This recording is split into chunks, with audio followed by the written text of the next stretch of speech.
subscribe official iNews channel. Dan jangan lupa klik tombol notifikasi.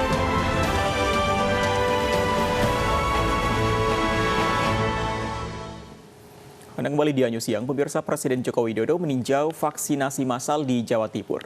Tujuan pertama di Kabupaten Sidoarjo, di mana Presiden meninjau vaksinasi di pendopo kabupaten.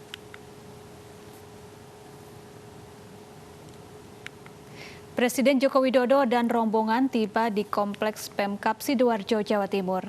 Presiden meninjau vaksinasi massal yang digelar di pendopo Kabupaten Sidoarjo.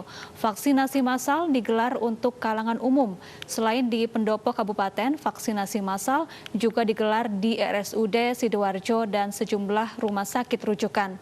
Selain di Sidoarjo, Presiden juga akan meninjau pelaksanaan vaksinasi massal di Kabupaten Jombang.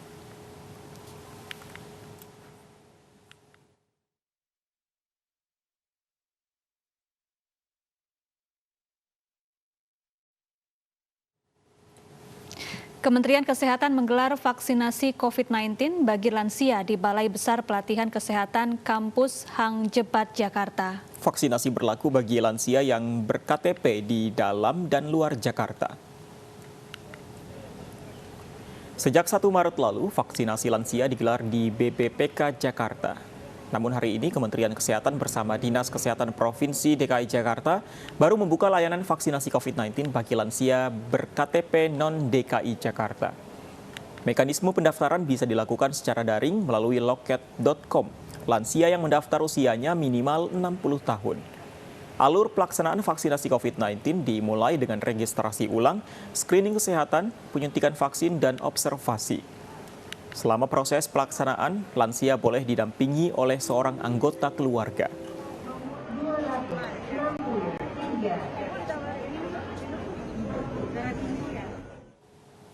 Lalu bagaimana pemantauan proses vaksinasi lansia? Ada rekan kami Yosefina Damaris di sana. Yosefina, bagaimana antusias para lansia untuk mengikuti vaksin hari ini? Ya, Syafa dan juga Fandi, vaksinasi COVID-19 bagi lansia di BBPK Jakarta Kampus Hang Jebat tadi sudah dimulai sejak pukul 8 pagi. Pada pukul 11.20 Indonesia Barat sudah ada 404 lansia yang divaksinasi, 30 diantaranya ditunda. Ini dikarenakan kemungkinan memang tekanan darahnya tinggi, jadi harus menunggu selama 10 menit baru akan dipanggil kembali. Sementara untuk target hari ini ada 1.500 lansia yang akan menerima dosis vaksin COVID-19. Sebenarnya untuk BBPK ini sendiri, BBPK Jakarta sendiri sudah melayani vaksinasi COVID-19 bagi lansia 1 Maret 2021 bagi lansia hanya DKI Jakarta saja, tapi baru hari ini membuka layanan vaksinasi COVID-19 bagi lansia non-DKI. Jadi sebenarnya memang tidak ada perbedaan yang berarti pelaksanaan ataupun pendaftaran vaksinasi COVID-19 bagi lansia DKI maupun non-DKI. Caranya seperti apa? Bisa mendaftar ataupun melakukan registrasi secara daring lewat loket.com, usianya minimal 60 tahun seperti yang disampaikan pada paket pengantar. Kemudian juga saat di lokasi wajib membawa KTP, ada juga bukti e-voucher, kemudian juga bisa membawa surat rekomendasi kesehatan dari dokter bagi mereka yang memiliki penyakit kronis. Alurnya juga sama, ada verifikasi ulang, kemudian juga pengecekan tensi ataupun tekanan darah, proses screening, penyuntikan vaksin, hingga observasi selama 30 menit. Tapi yang membedakan kalau untuk lansia memang bisa didampingi oleh salah satu anggota keluarga. Salah satu koordinator penanggung jawab di BBPK ini sendiri tadi menyebutkan bahwa sejauh ini tidak ada KIPI berarti yang terjadi ataupun kejadian ikutan pasca imunisasi. Hanya ada 16 orang sejak 1 Maret hingga hari ini, tapi itu hanya KIPI ringan seperti mual dan juga pusing. Begitu di sini juga sudah difasilitasi dengan mini ICU dan juga sudah bekerja sama dengan rumah sakit terdekat untuk mengantisipasi kemungkinan ada efek ataupun KIPI berat yang terjadi pada penerima vaksin. Operasionalnya hari ini mulai pukul 8 hingga pukul 4 sore, sementara kalau hari Sabtu mulai pukul 8 pagi hingga pukul 12 siang. Fandi dan Syafa. Ya, terima kasih Yosefina Damaris dan selamat bertugas kembali. Pemirsa, dukun pengganda uang yang sempat viral di media sosial di Bekasi, Jawa Barat akhirnya dibekuk polisi. Sementara warga setempat mengenal pelaku sebagai ustadz dan sering menerima tamu dari daerah Jakarta.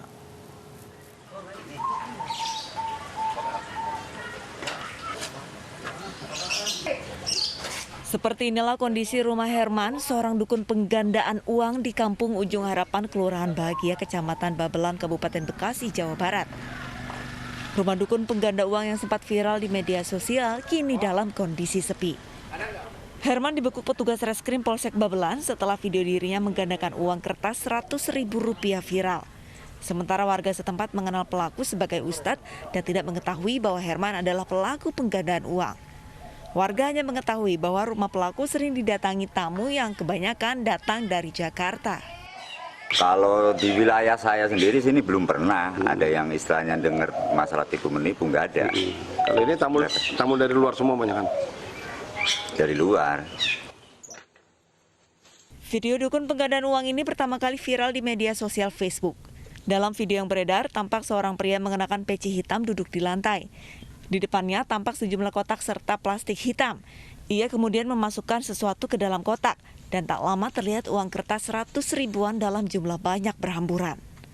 Saat ini pelaku penggandaan uang masih diperiksa petugas kepolisian Polsek Babelan. Dari Kabupaten Bekasi, Jawa Barat, Didit Junaidi, iNews melaporkan. Pemirsa, jembatan penghubung antar desa di Gresik, Jawa Timur mendadak viral di media sosial. Jembatan berbiaya fantastis senilai 200 juta rupiah ini dianggap tak sebanding dengan kondisinya.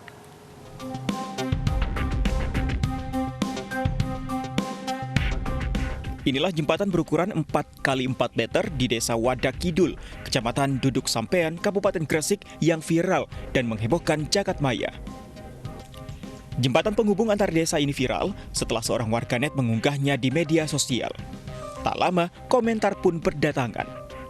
Mereka menilai anggaran pembangunan jembatan yang cukup fantastis, yakni sebesar 200 juta rupiah, tidak sebanding dengan kondisi jembatan yang ada.